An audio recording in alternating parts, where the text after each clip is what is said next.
Le procès emblématique de l'assassinat du président Thomas Sankara et 12 de ses compagnons a connu son dénouement au premier degré ce 6 avril 2022 à la salle des banquets de Ouaga 2000. La sentence du tribunal militaire s'est abattue sur les principaux accusés comme l'épée de Damoclès.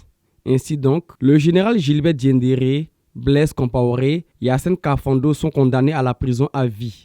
Le médecin militaire auteur du certificat de décès de Thomas Sankara a été acquitté. Alidou Diébré, tout comme Amadou Kafando, autres médecins militaires ont été déclarés non coupables de faux en écriture publique. 3 ans de prison ferme contre le chauffeur du général Gilbert Diendéré, Ninda Pascal Tondedi Manganab, condamné pour subordination des témoins.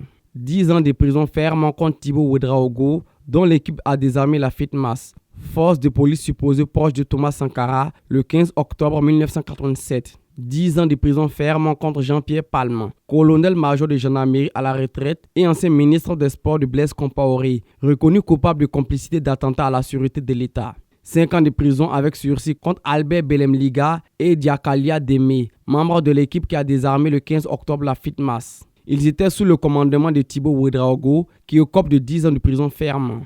20 ans de prison ferme contre Idrissa Sawadogo et Naboswene Ouedraogo, membres du commando du 15 octobre.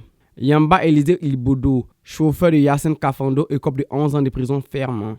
Après le prononcé du verdict, toute la salle d'audience était en ébullition. Une victoire pour les parents des victimes, mais aussi pour les avocats de la partie civile. Pour Maître Prosper Farama, avocat de la partie civile, justice a été rendue aux familles des victimes. La prononciation du verdict est un jour de délivrance pour les familles qui ont combattu pendant 34 ans pour le peuple burkinabé. À l'extérieur de la salle d'audience, certains citoyens scandent le nom du général Gilbert Diendéré. Ils ne sont pas d'accord avec le verdict du tribunal militaire.